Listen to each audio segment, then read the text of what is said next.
up guys? In today's video, pag-uusapan natin ang isa ngayon sa pinaka-kontrobersyal na proyekto under sa Build program. Ito ang Manila Bay Rehabilitation Project. Kaya kung interested ka, please keep watching.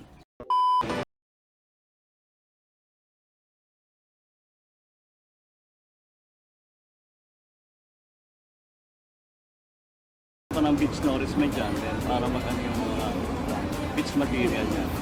So papagandahin ko ito. Okay, binanggit niya dito ang beach. Hindi. Tupi! Beach nourishment. So sa beach nourishment, yun yung paglalagay ng mga artificial sand sa dagat para ma-improve ang current na situation ng isang dagat. So isa sa advantage ng beach nourishment is magbibigay siya ng extra protection sa seashore. For example, kung merong storm surge or merong malalaking coastal waves, it provides stronger defense against those waves. Aside from the protection, pwede mo rin siyang gawing recreation area. Ang isang disadvantage ng beach nourishment project is ang possibility na maanod yung mga sand na bagong lagay mo lang. So kung yung bagong sand na nilagay mo is maanod, syempre kailangan mo ulitin yung process. So magiging mas expensive yung project. Okay guys, para mas ma-explain ko ng maayos, ito-drawing natin kung ano bang nangyayari sa isang beach after ng beach nourishment project kung may storm or bagyo na darating sa area na yan. Let's say ito yung seawall sa Manila Bay. Tapos, i-drawing din natin yung initial elevation nung sand sa Manila Bay. So, yung dotted line na yan yung initial elevation bago yung beach nourishment na project. And then, i-drawing natin yung elevation ng dagat. Ito yung dagat guys, yan, level ng dagat. Exaggerated na tong drawing ko para lang mas maintindihan natin. During beach nourishment project, syempre tatambakan mo na ng sand, di ba? So, new elevation ng sand mo is, let's say, nandito. So, yan ang bagong elevation ng sand mo. Hanggang palalim ng palalim ng palalim. Okay, so nakikita nyo dito yan. So, yan yung tinambak mo na sand after sa beach nourishment na project. Paano kung may bagyo daw? Nako po, may bagyo. Sige. So, ang waves, ganito yan. Yan, wave. So, itong beach na nilagay mo dito, nag-a-act siya as buffer. Buffer between the waves and the land area. Bali, pag tama ng wave dito, yan, syempre, babalik yan papunta sa dagat mismo, yung waves. So, may tendency niyan na itong sand dito, ito, kita nyo yan, is matatransport siya papunta sa dagat, sa mas malalim pa na part ng dagat. So, meron ng sand movement. Continuous yan, guys. Pag hit ng wave dito, may sand matatanggal, mapupunta na naman dun sa mas malalim. Pag may wave na naman nag-hit sa beach, may sand na naman na mariremove at mapupunta naman sa deeper parts ng dagat. So, ang beach na to, nag-a-act siya as absorber ng mga waves. Bago pa dumating yung wave dito sa wall, maliit na lang siya. Mas maliit na yung energy niya. Dahil, di ba, tumama na siya initially dito sa beach na area, dito na part. Yan ang advantage ng isang beach nourishment project. It acts as a protection or initial barrier during storm surge. Pero, i-drawing natin ngayon ang after the storm. After the storm. So, itong dotted line na gagawin ko dito, ito yung level ng sand after ng beach nourishment project but before the storm. So, yung level ng tubig, andito pa rin. After ng storm, ang bagong elevation ng sand sa beach is andito na. So, nabawasan na yung sand na bago mong nilagay. Yun ang disadvantage ng isang beach nourishment project. Whenever na-aanod or nare-remove yung initial sand mo sa beach area, napupunta siya sa deeper parts ng dagat. Nawawala siya dun sa mismong seashore. So, ito na area ng sand, yan na yung na-transport dahil sa nangyaring bagyo o storm surge. Pero guys, normal lang yan. Kasi sa isang beach nourishment project, normal lang na may sand movements. Pero ang importante niyan is dapat sa design phase ng project na to is kinonsider na to ng mga design engineers. Dapat nag-add na sila ng mga additional amount ng sand kung sakali mang may mga storm surge na mangyari at matransport yung mga sand na nilagay nila sa deeper part ng dagat. So, ang disadvantage dyan, more expenses kasi mas naging mahal yung project dahil sa mga sand na naanod sa mas malalim na part. Okay guys, bago tayo patuloy, pakihit naman ang like button dyan. Malaking tulong na yan para sa video na to. Hit that like button, smash that like button. Okay? Let's proceed. Beach material niya. So papagandahin ko itong area na to. Nice. So currently, nagkakaroon ng excavation dito para makuha. Alright guys, nakasalagay dito, dredging of Manila Bay.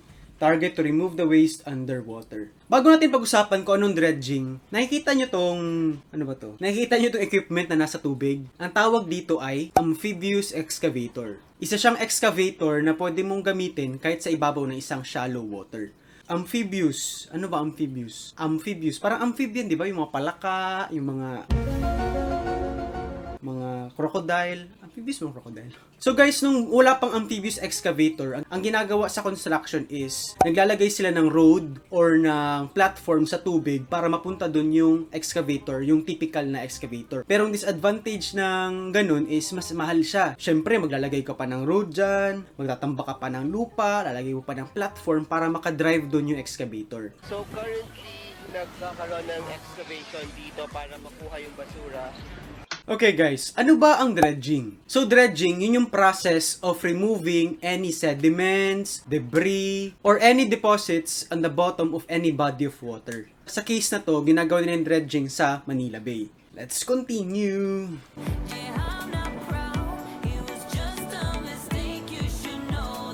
Okay guys, may napansin ako dito. Kanina may term silang binanggit na rehabilitation. Tapos ngayon, binanggit naman nila, he plans to beautify the Manila Bay. So ano bang kaibahan ng rehabilitation sa beautification? Basically, sa rehabilitation, binabalik mo lang isang bagay sa dati niyang original na condition. On the other hand naman, yung beautification, ini-improve nila kung anong current appearance ng Manila Bay. So, magkaiba yung dalawa. Rehabilitation and beautification, magkaiba yung dalawa. But somehow, related siya, but different phases yan ng isang project. Ito yung mga nanguhukay na burak or dumi dito sa ilalim ng Manila Bay. So, tingnan natin yung... Oh, grabe pala talagang basura sa Manila Bay, no? Tingnan nyo, parang putik na siya na may mga plastic. Anyway.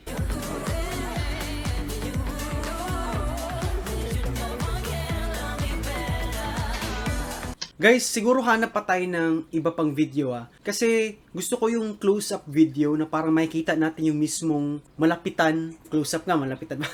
Makikita natin yung mismong itsura ng Manila Bay. So, hanap tayo ng medyo mas close-up pa na video, okay? Sandali. Ito guys, may nahanap na akong video. Okay, panoorin natin. Manila Bay White Sand Close-up.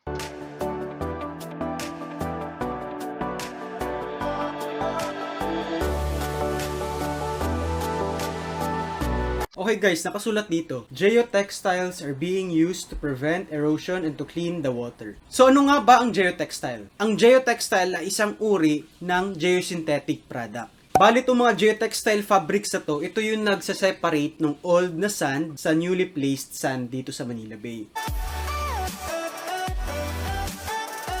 Okay guys, kung nakikita nyo sa upper left corner, yung parang kulay brown na sandbag, ang tawag naman dyan is geotextile bags. Basically, parang siyang sandbag, pero imbis na sakong gamitin mo, yung geotextile fabric ang gamit mo as bag na lalagyan ng mga sand. So yung mga geobag containers na yan, nilalagay ng sand sa loob para gawin siyang armor or protection for erosion. So paano ba yung nangyayari? So sa site, marami kayong bags niyan. I-fill nyo dun ng sand sa loob. So, iaano nyo yan? Plastar.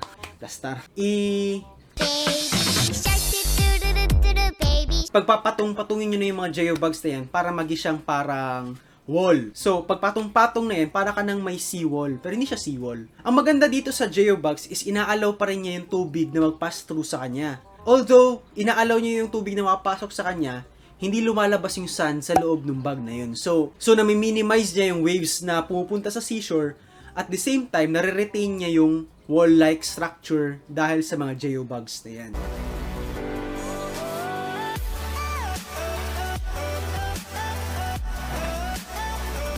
Di ba mahaba ang Manila Bay? So siguro phase 1 pa siguro to nung project. Pagkakaalam ko, mahabang Manila Bay eh. So, napakaraming sand ang ginamit nila dito.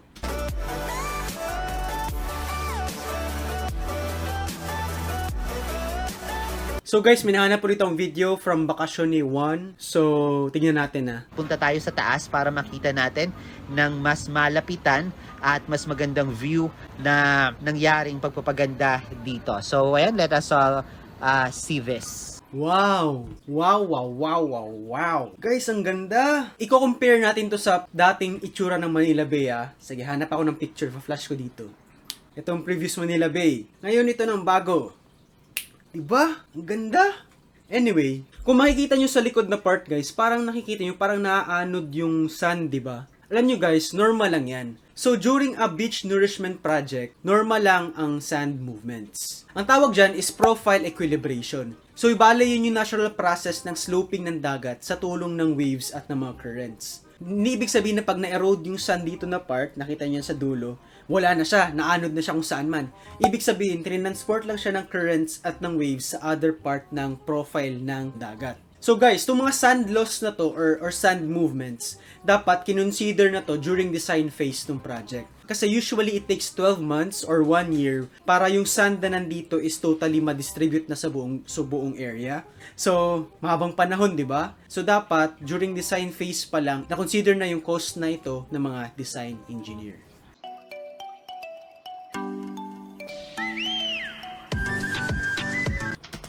Daming tao. Sana nakamask sila. Ganda ng sunset, oh. Hindi ko alam na ganito pala kaganda sa Manila Bay.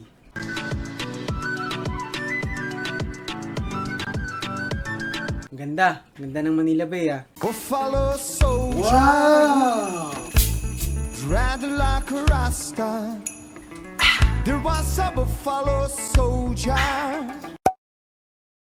Anyway guys, sana may natutunan kayo sa video na to. I tried my best na mag-provide ng relative information kung paano ba nila kinonstruct tong Manila Bay sand, white sand na to. Kung nagustuhan yung video na to, please hit that like button. Kung meron pa kayong mga suggestions kung ano pang pwede natin gawa na reaction video na build